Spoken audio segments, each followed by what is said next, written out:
Design చేశారు? అది design flood వచ్చింది కూడా ఆల్మోస్ట్ 22లో అంత ఫ్లడ్ వచ్చింది, ఆల్మోస్ట్ అదే.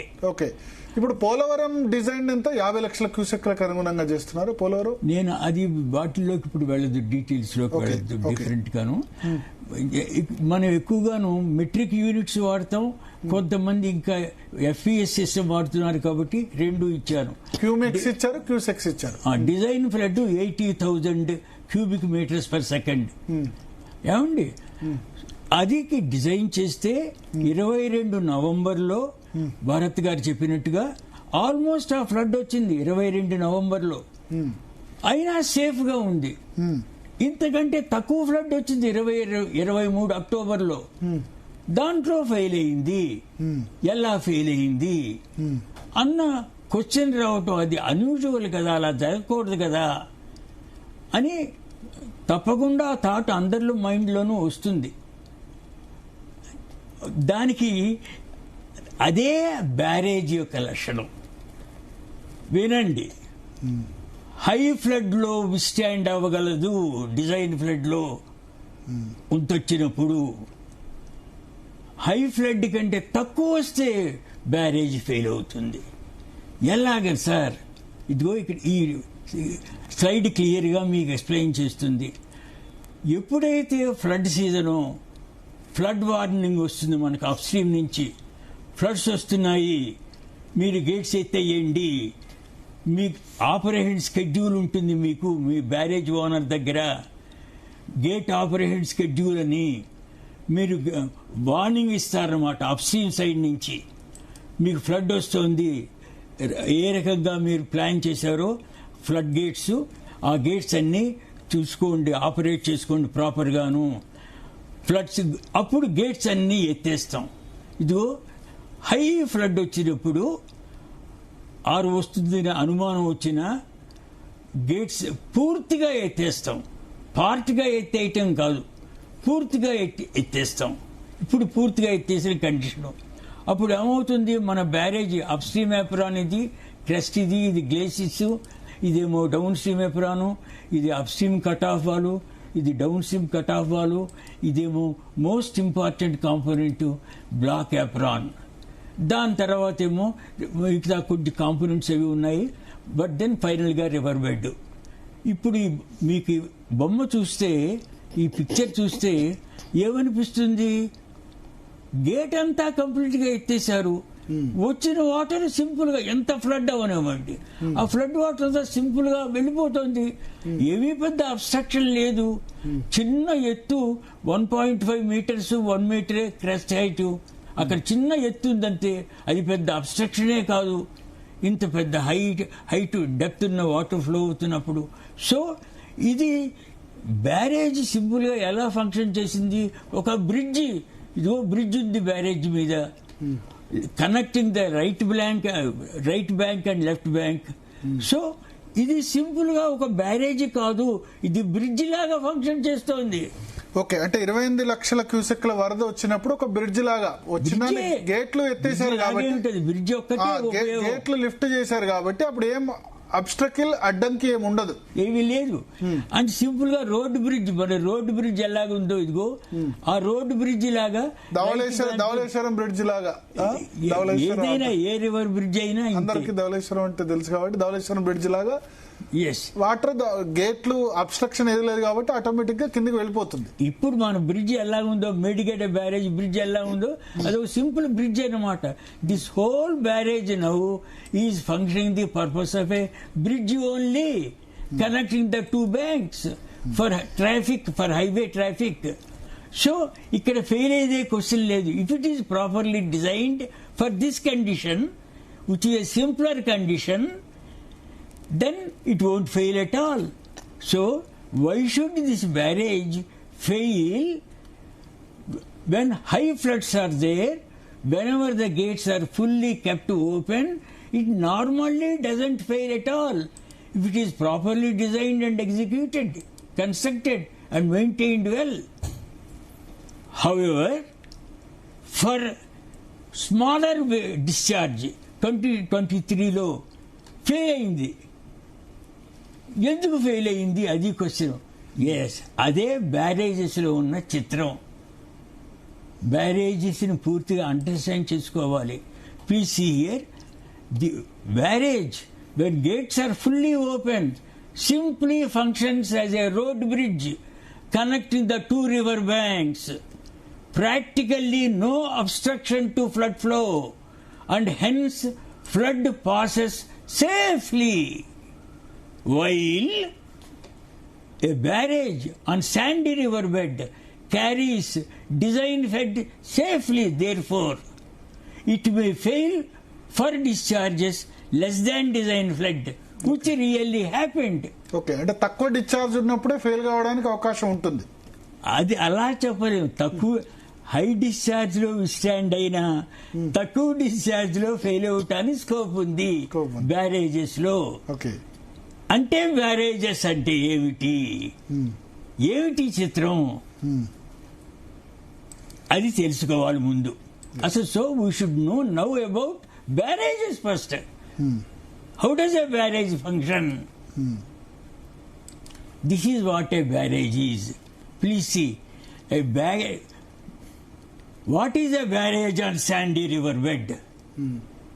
Definition of a barrage: across an alluvial river. I am coming to the basic fundamentals of to be known by one and all. What are really barrages on sandy river bed? What functions do they serve? Why has it been constructed? How should we design? How should we maintain it? These are the questions we have to answer now. A barrage across an alluvial river extending from one bank to the other is a low-height, gate-controlled structure. Most important. Alluvial river ante sir? Alluvial river, a river having sand, silt and clay. Okay. That is an alluvium river. Okay. This is an so Godavari is alluvial river. Definitely Godavari is an alluvial river. Sand ఉంటుంది, clay ఉంటుంది, మూడు ఉంటాయి, silt మూడు ఉంటాయి. Okay, alluvial river కానివి ఏంటి sir? Ganga alluvial river అవుతుంది. గంగాలకు కూడా అల్యూవియల్ రివరే, ఇవన్నీ కూడా అల్యూవియల్ రివర్సే. అంటే అల్యూవియల్ అంటే పైనుంచి కొట్టుకొచ్చిన రాక్స్ నెమ్మదిగా in the millions of years ఆ రాక్స్ బోల్డర్స్ అన్ని కూడా కిందకు వచ్చేటప్పటికి, ప్లెయిన్స్ లోకి వచ్చేటప్పటికి అది రాక్ బోల్డర్స్ అన్ని కూడా నెమ్మదిగా అలూవియం కింద మారిపోతుంది, కరిగి సిల్ట్ అవుతుంది లేదా ఇసుక అవుతుంది, అన్ని అవుతుంది, మట్టి. మూడు కాంపోనెంట్స్ ఉంటాయి. క్లే ఉంటుంది, సిల్ట్ ఉంటుంది, శాండ్ ఉంటుంది. అల్యూవియల్ రివర్ కానిది ఏమైనా ఉందా? Example Rocky river bed. Alluvial river కాని రివర్స్ ఏమైనా ఉన్నాయా? అల్యూవియల్ రివర్స్ అంటే మామూలు మౌంటైన్ రివర్స్, చిన్న చిన్న క్రీక్స్ ఉన్నాయనుకోండి, చిన్న లెంగ్త్వి, ఒట్టి మౌంటైన్ రివర్ ఏది, రాకీ బెడ్ తో ఉంది, బోల్డర్స్ అవి ఉంటాయి, చివరికి ఒక వాటర్ బాడీలో, పెద్ద వాటర్ బాడీలో కలిసిపోతుంది.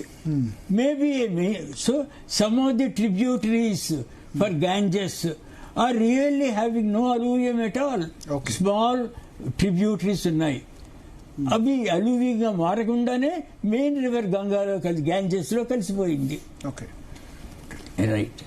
So gate control, so barrage is a gate controlled structure. ఇప్పుడు ఆ వర్డ్ బ్యారేజ్ లోకి వద్దాం. What is a barrage? Barrage is an obstruction, but barrage has one more meaning also. We say barrage a sequence of events. మనం ఏమంటాం, ఎన్నో రైఫిల్తో అలా bullets, AK-47తో bullets అలా పంపిస్తున్నాం అనుకోండి, అప్పుడు ఏమంటాం, బ్యారేజ్ ఆఫ్ బుల్లెట్స్ అంటాం. ఓకే, అది ఇక్కడ అబ్జర్వ్ చేయాల్సిన రెండు వర్డ్స్ ఉన్నాయి ఇక్కడ. Barrage is an obstruction, but series of gates ఉన్నాయి. Okay, this obstruction is caused not by masonry, not by permanent concrete wall. This obstruction is caused by movable gates. Okay. All this so-called obstruction to flow, how is it happening? అది ఎలా జరుగుతోంది?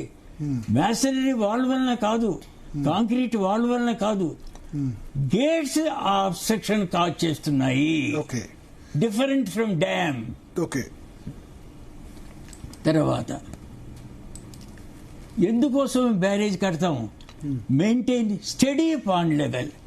ఇక్కడ ఏం చేయాలి, most important is pond level. ఆ level maintain చేస్తాం. Gates ఎందుకు పెట్టాము, పైకి కిందకి మారుస్తూ ఎత్తుతూ దించుతూ పాండ్ లెవెల్ డిమాండ్ని మీట్ అవ్వాలి.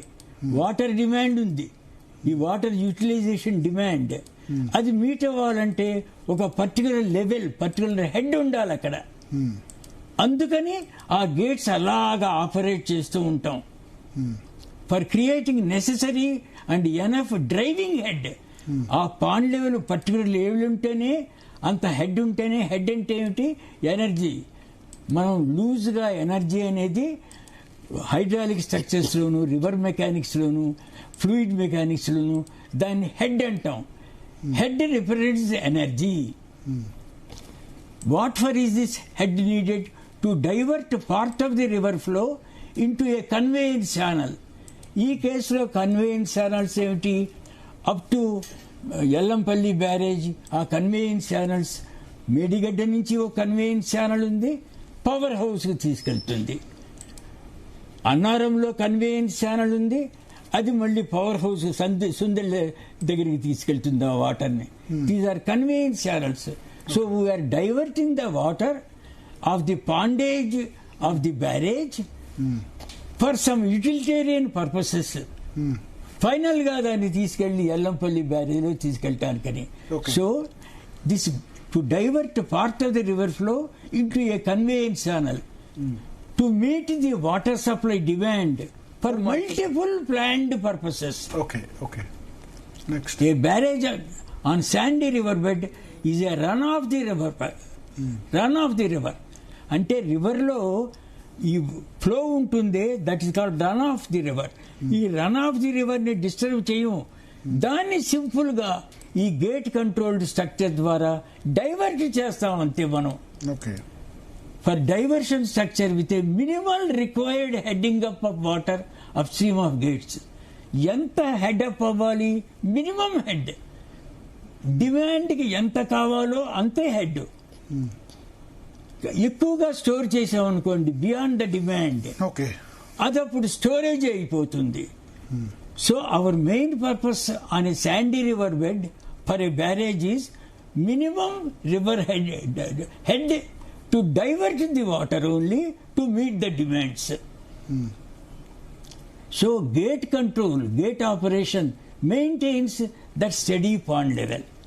అది అక్కడ మెయిన్. ఆ గేట్ ఎందుకంటే ఉన్న ఆ series of gates to maintain a steady pond level.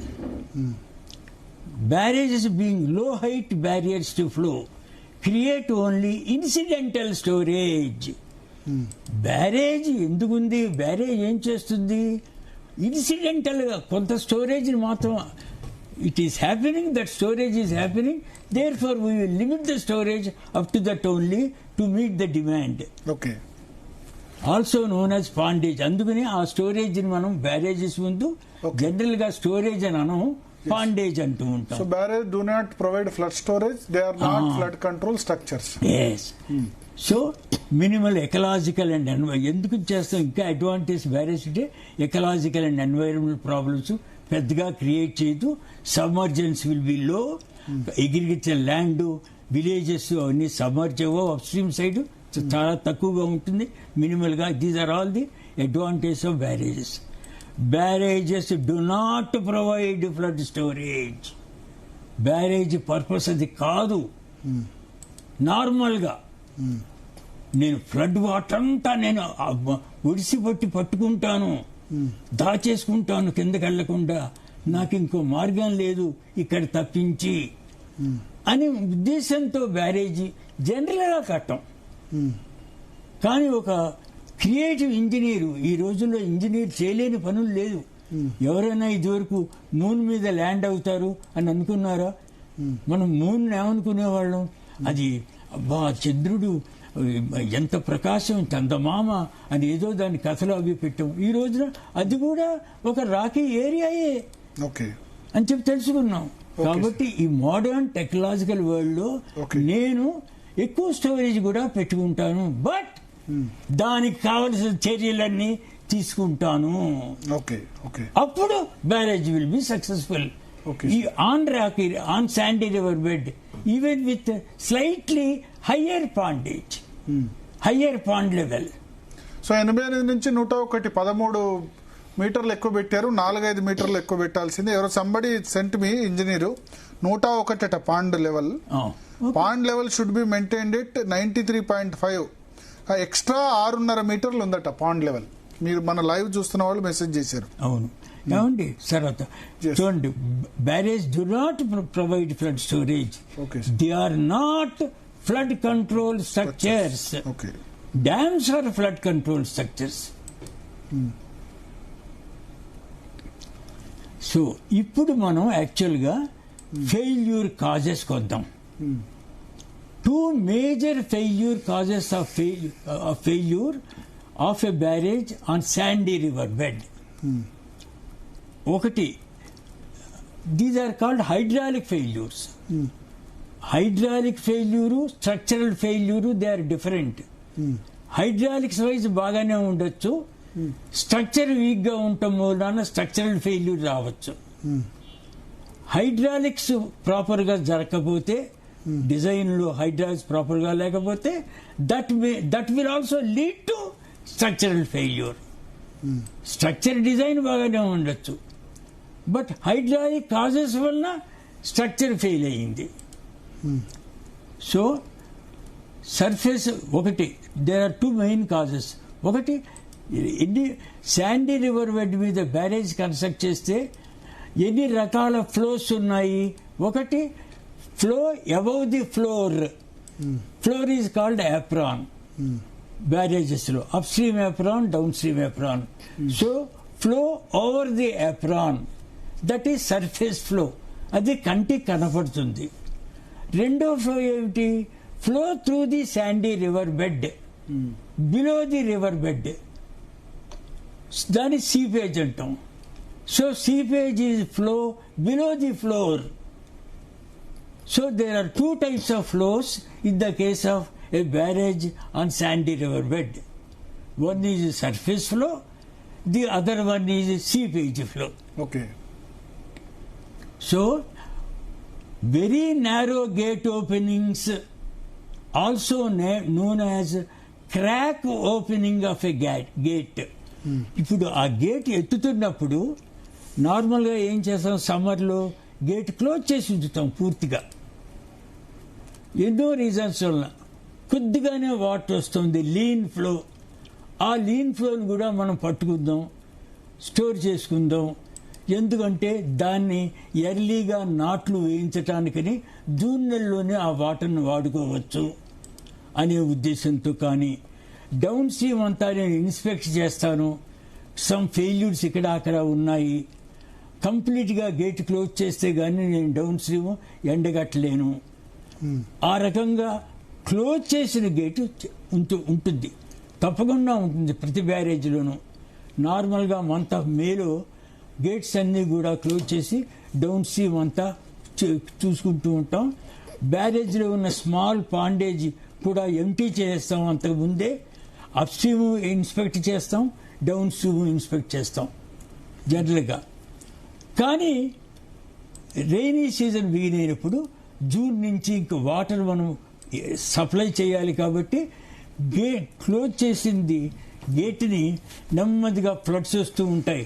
July ఆగస్టులో ఎత్తుతూ ఉంటాం గేటు. మ్యాక్సిమం వచ్చిన ఫ్లడ్ వచ్చేస్తోంది అన్న వార్నింగ్ మనకు వచ్చినప్పుడు ఫుల్గా గేట్స్ ఓపెన్ చేస్తాం. సో ఈ గేటు ఓపెనింగ్ వలన ఏమవుతుంది, చిన్న ఓపెనింగ్, జీరో ఓపెనింగ్. పూర్తిగా క్లోజ్ చేయటం అంటే జీరో ఓపెనింగ్. ఇక్కడ దిస్ జీరో ఓపెనింగ్ సిచ్యుయేషన్. పూర్తిగా గేట్ క్లోజ్ చేస్తాం, నెమ్మదిగా గేట్స్ లిఫ్ట్ చేయటం బిగించేస్తాం. అప్పుడు very narrow openings will take place over the crest. ఎంత నేరో ఓపెనింగ్ అంటే క్రాక్, ఒక కాంక్రీట్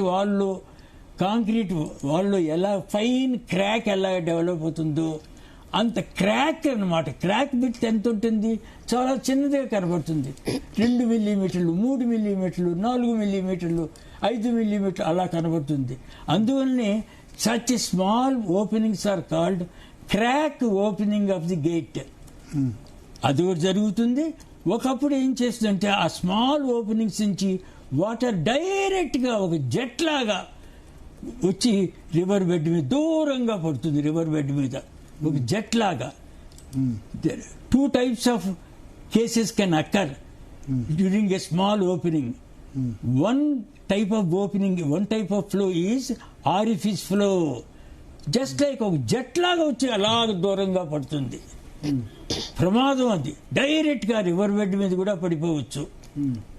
అంత హై వెలాసిటీతో స్టార్ట్ అవుతుంది కాబట్టి ఇక్కడ. ఇంకా కొన్ని కేసులో ఏంటి స్మాల్ ఓపెనింగ్స్ మీదే అదేమో సర్ఫేస్ ఫ్లో ఉంటుంది.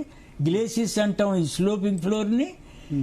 Super critical flow, high velocity flow, flow, super critical flow.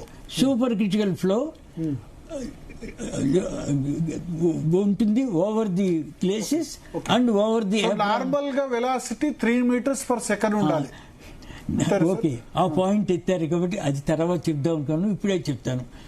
Normal గా రివర్స్ లో, రివర్స్ ఇన్ ప్లెయిన్స్ అంటే గోదావరి మేడిగడ్డ దగ్గర, అన్నారం దగ్గర, సుందెళ్ల దగ్గర నార్మల్ గా రివర్ ఫ్లో ఎంత ఉంటుంది, రివర్ ఫ్లో వెలాసిటీ ఎంత ఉంటుంది. వెలాసిటీ అంటే speed of the flow 2 meters ఉండొచ్చు. Velocity is the rate which an object change it's position. చిన్నప్పుడు ఫిజిక్స్ లో రైట్. సో ఆ వెలాసిటీ ఎంత ఉంటుందంటే నార్మల్ గా 1.5 meters per second, 2 meters per second, 3 meters per second. కొంచెం కొంచెం వాటర్ డెప్త్ పెరుగుతుంటే, ఇన్ఫ్లో ఉంటే ఆ వెలాసిటీస్ ఆ రేంజ్ లో ఉంటాయి. 1.5 to 2 meters per second ఉండాలి velocity. 2 meters to 3 meters. A barrage దగ్గరైనా అది కాదు, రివర్ ఏ రివర్ కైనా. నేచురల్ రివర్ గురించి నేచురల్ రివర్ ఏదైనా అబ్స్ట్రక్షన్స్ లేకుండా, నేచురల్ రివర్ లో మ్యాన్ మేడ్ అబ్స్ట్రక్షన్స్ లేకుండా ఉంటే ఆ రివర్ ఫ్లో ఎంత ఉంటుందంటే, సమ్మర్ లో అసలు ఫ్లో ఏ ఉండదు, తీసేద్దాం, 0 వెలాసిటీ అన్నమాట. చిన్న చిన్న ఓపెనింగ్స్ ఏమైనా ఉంటే ఆ ఓపెనింగ్స్ ద్వారా వెళ్తూ ఉంటుంది. అందుకని South Indian rivers are not perennial rivers. There is no flow at all in the river in the month of April and May. They are not perennial rivers. Perennial rivers are Himalayan rivers. ఎందుకని, ఎప్పుడైతే ఫిబ్రవరిలో వేడి temperature పెరుగుతుందో అప్పుడే అక్కడ glaciers అన్నీ కరిగి, snow అంతా కరిగి మౌంటైన్స్ లో flow starts right in February and goes up to next February. They are perennial rivers, whereas South Indian rivers are not perennial rivers. So ikkada gate నెమ్మదిగా ఎత్తినప్పుడు you may have either orifice flow or even very high velocity flow over the glaciers and stilling basin లోకి enter అవుతుంది. Stilling basin is also called energy dissipator. High velocity flow యొక్క high ఎనర్జీని, large ఎనర్జీని dissipate చేసి river మీదకి తీసుకురావాలి. నేను ఇప్పుడే చెప్పాను, శాండీ రివర్ బెడ్ మీద ఉన్న రివర్స్ నార్మల్ కండిషన్స్ లో ఫ్లడ్ లేనప్పుడు 2 to 3 meters వెలాసిటీ ఉంటుంది. ఫ్లడ్ వచ్చే కొలది 4 meters per second, 5 meters per second, 6 meters per second, depending on the severity of the flow. Flood 7 meters per second, maximum 7.58 meters per second ఉంటుంది. ఏ river అయినా సరే, whether it is Godavari or Krishna or Ganges or any other river. Rivers in plains do not have natural velocity of the flow even during severe floods more than 8 meters per second. Normally doesn't take place. ఎందుకంటే plains వచ్చేటప్పటికి ఆ land is a flat land with very minimal slope. Land slopes తక్కువగా ఉంటాయి అక్కడ. ఆ minimal అప్పుడు slope తక్కువగా ఉంటే రివర్ బెడ్ స్లోప్ వెలాసిటీ కూడా తక్కువే ఉంటుంది. Okay, velocity 2 to 3 meters per second అంతే. Normal condition. Normal ఇప్పుడు condition. మీరు నవంబర్లో వెళ్ళారనుకోండి రివర్లోకి, డిసెంబర్లో వెళ్ళారనుకోండి 2 to 3 meters per second ఉంటుంది. ఫ్లో ఎక్కువ ఉన్నప్పుడు Flow ఎక్కువ. జూలై ఆగస్ట్ లో జూలై ఆగస్టులో 5 meter ఫ్లడ్ని బట్టి, ఫ్లడ్ సివియరిటీని బట్టి, ఓకే వెరీ హై ఫ్లడ్ అయితే వరుసగా తుఫాను వలన ఎన్నో రోజులు 3-4 రోజులు వర్షం కురిసింది క్యాచ్మెంట్ ఏరియాలో, ఇక్కడ కాదు, okay catchment area.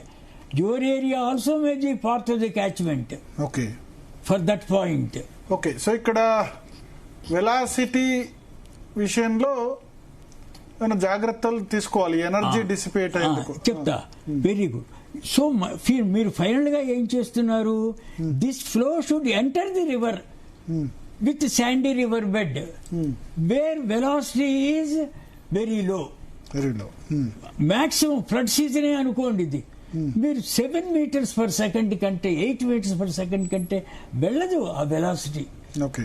So you must bring it back. Me barrage end అయిపోయింది, మీరు డౌన్ స్ట్రీమ్ ఎండ్కి వచ్చేసారు, బ్లాక్ ప్రొటెక్షన్ దాటిపోయింది, రివర్ బెడ్ మీద వాటర్ వస్తుంది. వస్తున్నప్పుడు ఆ వెలాసిటీ ఎంత ఉండాలి, నార్మల్ న్యాచురల్ ఫ్లోలో ఎంత వెలాసిటీ ఉండేదో అంత వెలాసిటీ ఉండాలి. ఆ వెలాసిటీ ఎలా జనరేట్ అవుతుంది అది కొంచెం టైం పడుతుంది చెప్పడానికని. సో ఆ వెలాసిటీకి తీసుకురావాలి. ఇప్పుడు crack gate openings, very small gate openings అప్పుడు you are creating a large velocity on the glacis or orifice flow directly impinging. Orifice లో వచ్చి ఇంపింజ్ చేస్తోంది బ్లాక్ ప్రొటెక్షన్ ని గాని శాండీ రివర్ బెడ్ గాని, అలాగ వచ్చి ఫోర్స్ఫుల్ గా ఆ జట్ ఇంపింజ్ చేస్తుంది. దానికి మనం డిజైన్ చేయాలి మన బ్యారేజ్ని. నేనేమంటున్నానంటే నార్మల్ గా మీరు పాండ్ లెవెల్ ఎక్కువగా పెట్టరు. హెడ్ ని 4 meters 5 meters. What is the head here? Head is pond level minus the crest level. నేను ఆ క్రెస్ట్ చిన్న క్రెస్ట్ కాబట్టి నార్మల్గా క్రెస్ట్ ఎంత ఉంటుంది, హైట్ 1.5 meters ఉంటుంది. కాబట్టి easier to say head is reserve pondage level, pond level minus the river bed level అంటూ ఈజీ టు సే. అలాగనే అనుకుందాం. సో హెడ్ని తక్కువగా పెడతాం. తక్కువగా పెట్టినప్పుడు ఏమవుతుంది, the velocity of the flow on the glacis and stilling basin will be low, small. అలా కాకుండా నేను హై వెలాసిటీ ఫ్లోని పెట్టాననుకోండి, finally it has to reach the river, by which time the velocity must be made to reduce. So ఆ process నువ్వు create చేయాలి. The velocity of the flow which is very high for crack openings, for small openings, for narrow openings of the gate which is very high of the order of 8 meters per second, 9 meters per second, 10 meters per second, in this case 14 to 15 meters per second. అలాంటి velocity of the ఫ్లోని నువ్వు natural river bed మీదకి final గా తీసుకెళ్తావు కదా, వెళ్ళాలి కదా ఆ flow. అప్పటిగా velocity reduce అయిందా, దాని మెకానిజం నువ్వు క్రియేట్ చేసావా?